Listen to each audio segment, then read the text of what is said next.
and the fact that it seems to at this time lack the kind of clarity at all, any kind of clarity at all. All of that today on Perspective.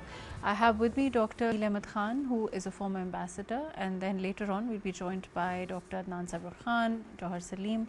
But let me go to Dr. Jamil Ahmed Khan. Jamil Saab, can you hear me? Yes, I can hear you loud and clear.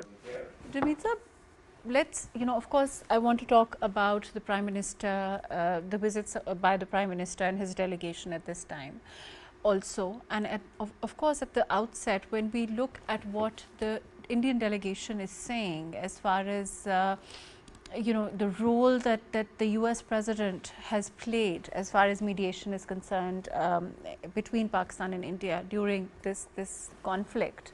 How do you look at this? Is it self-contradictory? Do you think that it lacks any kind of coherence? What are they trying to say? Is it a step backwards? How do you look at this? It's really surprising, the narrative which they are trying to negate. The statement of the most powerful president of the most powerful country, who has made statements and has mentioned about 9 times during his 4 days visit to the Middle East. And he has repeatedly and he has reiterated that he's the one who has mediated, and it's because of the U.S. mediation that the ceasefire had taken place. And he mentioned that in a very clear and categorical term. And as I said, 9 different occasions and at 9 different times. So I don't know how a country can really negate that. Although my understanding is that through the back channel diplomacy, uh, India must be requesting U.S. that it changes its entire doctrine of bilateral dispute settlement with Pakistan. Their doctrine is bilateral negotiation, and if they publicly accept that there was a mediation, then that doctrine is negated by itself, and then similar agreement is negated. The Lahore Declaration is negated. So I guess these are those factors that India is trying to brush it aside. The very fact which the President Trump has mentioned, as I said so many times. So that is totally one thing which is I think which would, I don't know how it would become a laughing stock, that president of the most powerful country is saying that, and how it could be negative. But anyway, they have now launched, and they have launched Shashi Kapoor. Shashi Kapoor is a good orator, and obviously he is included in the government delegation. So he has to toe the line of the government, and how he's going to present the case and how he's going to negate what has been happening. But we'll wait and see how Shashi Kaur is going to do the advocacy of the narrative which India is trying to build. And we'll also see until what time the United States would, because of its own geopolitical preferences and geopolitical interests in India, to what extent they would keep. Dr. Jamil, I want to come back and talk more about this, and also, whether, like you said, a country like the US and a president like Donald Trump would be is going to walk back from what has already been said on record. Let me come back to you. We have to you on that note. Jamil Saab, Dr. Adnan is saying that there is, as far as India is concerned, whereas de-escalation is taking place even as we speak overall. But do you think it's because their narrative around the world has taken such a severe beating that they feel that they can either, muster up this kind of false bravado or try to change that narrative? And like you said, with all this backdoor diplomacy which must be at play, they're trying to change what, the trajectory of events, the way they happened. The mediation, the offer of it, the way that, our escalation to de-escalate, the actions the way that they happen. Do you think it's an attempt to change the course of events, the way that they've already happened and been recorded? Well, the entire world had witnessed it. And basically what happens is, in any country, If the war happens or any major incident happens, that country comes under the spot. In this case, there were two countries. They both were on the spot light, under the spotlight of the world. And the world was witnessing the respective ambassadors located in New Delhi and Pakistan, Islamabad. They have already reported all the events. And besides that, their own foreign office of respective countries who are represented in India and Pakistan, they have already reported that.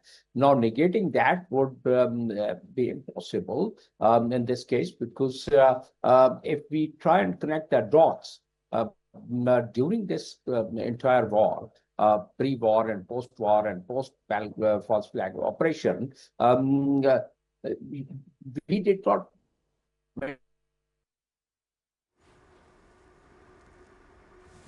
Right. There's on that note, Dr. Jamil, Dr. Nan is very rightly saying that water is life.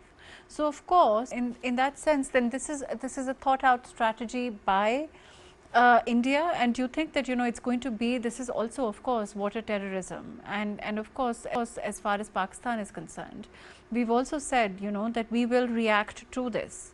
Do you think there's going to be a stepping back? Do you think, what kind of a solution do we expect when these kind of statements are being, made between Pakistan and India at this time?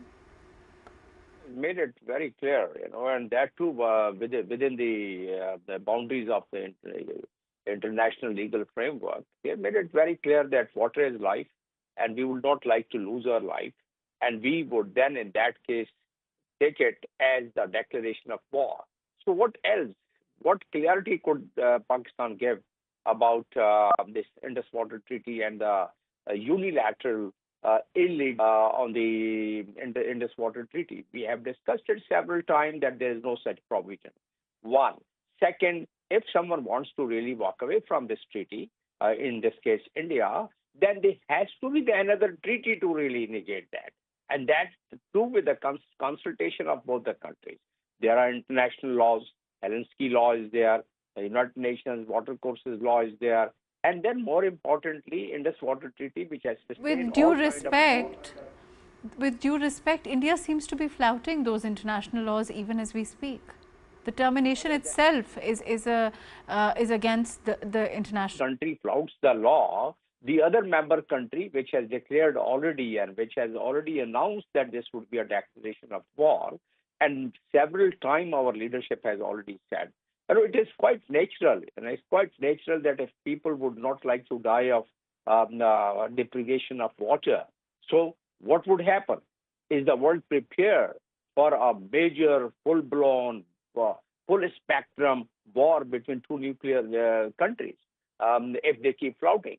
So at some stage, sooner than later, if that stage arises, first of all, it will take India about 30 years. But 30 years in the history years, as their own expert, if Sar Dhurambo, he has written a beautiful article that had justified that in case India wants to really stop water, what they have diverted the water of the Jhelum, and they have diverted, and they are now trying through their regulators so that there is without sharing the data.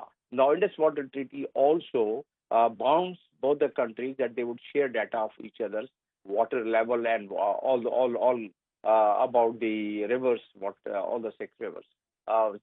So in that case, 3 rivers, what is there in our domain. So if they are not doing that, and if they keep flouting with that and releasing water, even that would tantamount to taking this United Nations. And if nothing happens, and if it starts causing havoc and damage through the flood, till the time they make all the dams in 30 years and stop water completely, but even in between, they can create this problem for Pakistan. And in that case, Pakistan would have the right, for the self-defense. And under Article 51 of the United Nations, they can, revert back by force. So in my view, and even the analysts, they are of the view that the world cannot really afford that, because we are absolutely justified, and we would be absolutely within the domain of international law if we take any action against India, which is violating this Indus Water Treaty. But in my view, I think this matter would be settled sooner than later because the world cannot afford any of this. There are so many precedents of that kind. The world has witnessed war on account of water, upper riparian, depriving the water of the lower riparian in the face of all the international laws. So that cannot be affordable by the world community. And therefore, Pakistan, since it has made its really point very clear, then we will have no option but to break those dams and but to destroy those regulators which cause trouble to us.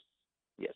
Right, fair enough. Let me go to Dr. Adnan. Dr. Adnan, at this time, even what Jamil is saying, that of course what the options that we have as a nuclear nation, are before us. Even domestic warfare, we've clearly shown our prowess in that regard. But overall, at this time, there is a